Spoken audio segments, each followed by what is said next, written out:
le système désemparé, à bout, désespéré, cherche une étincelle, provoque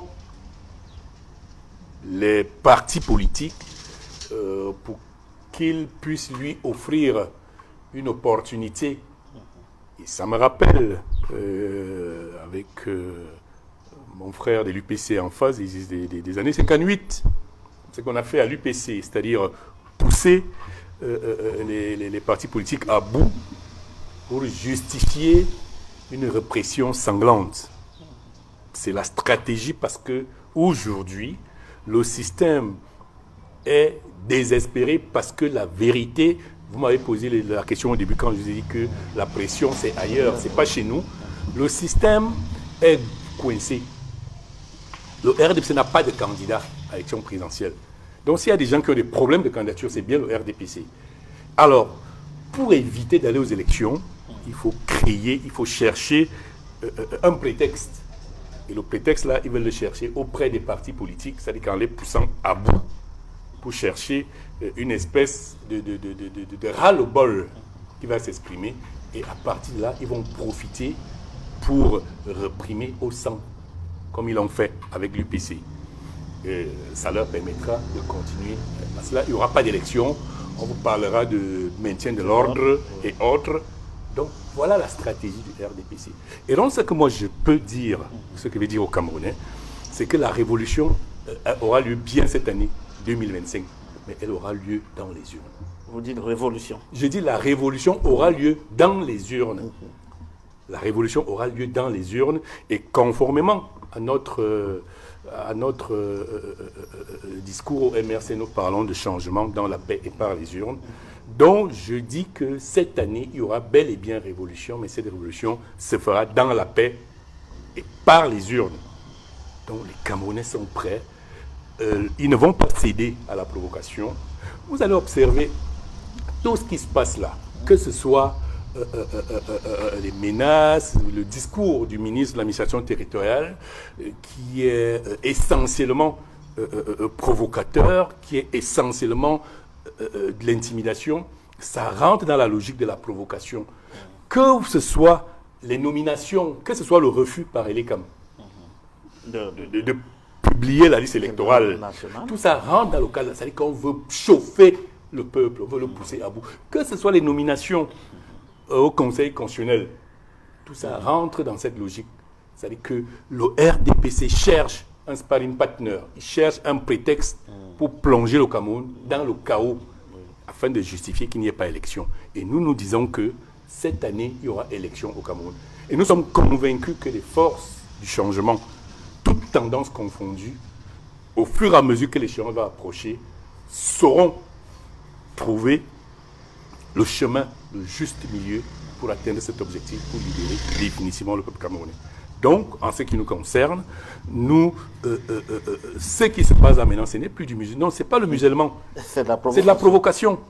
C'est-à-dire qu'ils cherchent à tout prix, ils cherchent par tous les moyens que le peuple, que les partis réagissent violemment, brutalement. C'est-à-dire qu'on vous chauffe pour que vous ne puissiez plus tenir. Mais là, nous, on l'a compris, on va tenir jusqu'au bout, jusqu'à ce qu'il y ait élection. Et c'est dans le cadre de cette élection qu'il y aura la vraie révolution. Et elle sera pacifique. Alors, c'est le conseil électoral qui devait publier, être saisi par le MRC pour publier la liste électorale nationale, ce qui a été fait d'ailleurs, mais on n'a pas de suite jusqu'ici. Quelles sont les autres démarches, quelles sont les autres options que vous avez?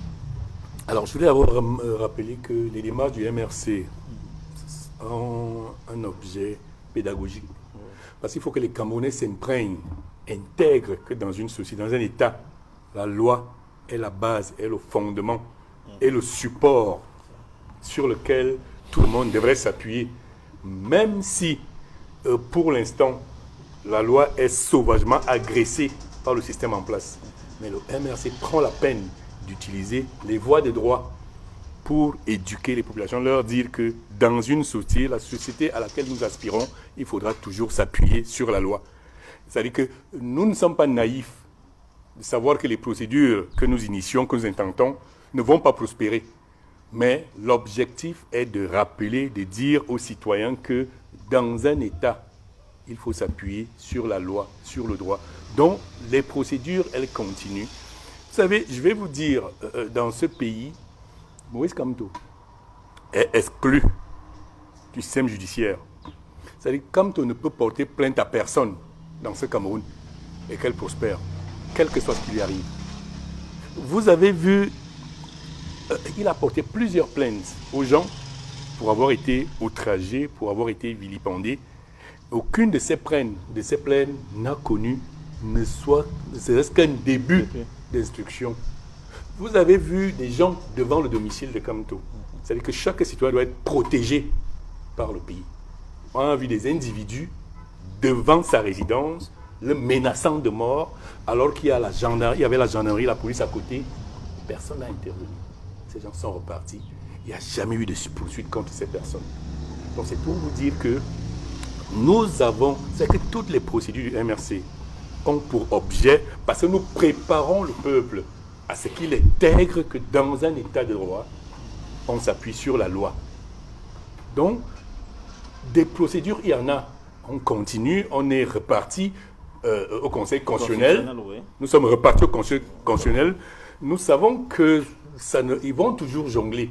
Mais nous le faisons au nom de la loi, au nom du droit, au nom du respect de l'état de droit.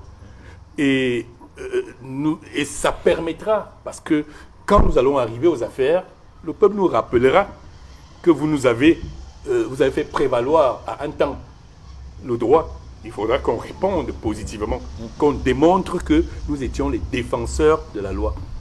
Et nous allons continuer dans ce sens. Donc tout ce que nous faisons, toutes les démarches que nous faisons, c'est-à-dire que c'est dans le but de former le peuple des populations camerounaises, c'est-à-dire qu'à la pratique et au respect de la loi. Mais nous ne sommes pas naïfs. Et nous savons que jusqu'au bout, ils feront tout pour que cela n'aboutisse pas. Mais nous sommes concentrés donc, avec toutes les autres forces du changement, nous sommes concentrés à mettre un terme à cela en 2025, quel que soit l'environnement.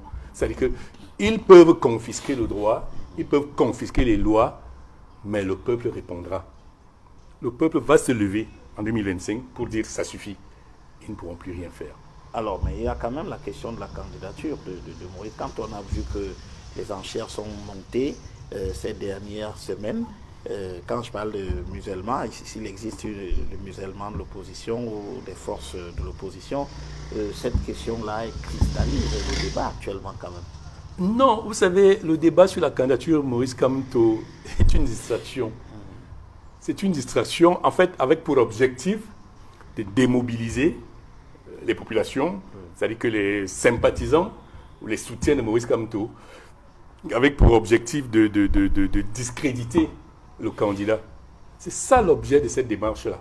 Parce qu'ils savent pertinemment qu'ils ne peuvent pas empêcher à Moïse Kamto d'être candidat. Il y a 3 possibilités d'être candidat aux élections au Cameroun. On peut passer par les 300 signatures en tant que candidat indépendant. On peut être investi par un parti politique. On peut se faire par un parti politique. On peut avoir des élus dans son propre parti.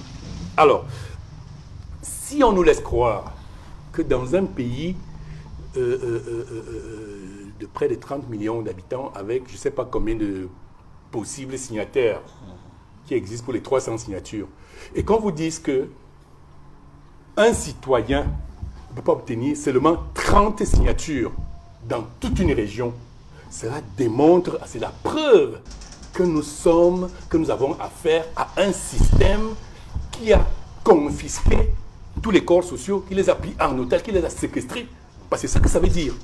Si on estime qu'un Camerounais ne peut pas avoir 330 signatures dans une région comme le centre, dans une région comme le nord, comme l'extrême nord, comme le littoral, ça démontre à souhait dans quel genre de système nous sommes. Donc, c'est la preuve. Nous, il faut donc que tout le monde le comprenne. J'ai entendu les experts, les soutiens du RDPC dire sur les plateaux que le RDPC contrôle tous les partis qui ont des élus dans l'objectif de ne pas permettre à Kamto de se faire investir par un parti. Vous et les chefferies aussi et les conseils municipaux. Donc, vous voyez, quand on vous dit ça, ça démontre à quel point ils ont peur de Kamto. Donc, ils sont prêts à prendre en otage tous les partis qui ont des élus pour ne pas pouvoir investir comme d'autres. Comment tu peux aussi regarder une vidéo sans t'abonner? Abonne-toi! Surtout clique sur la cloche de notification. Ça, c'est la page de Buzz. Si tu veux être au courant des buzz et toutes les actualités au 237, abonne-toi et clique sur la cloche de notification. Partage aussi pour m'encourager. Surtout, si tu as quelque chose à dire, papa, lâche un commentaire.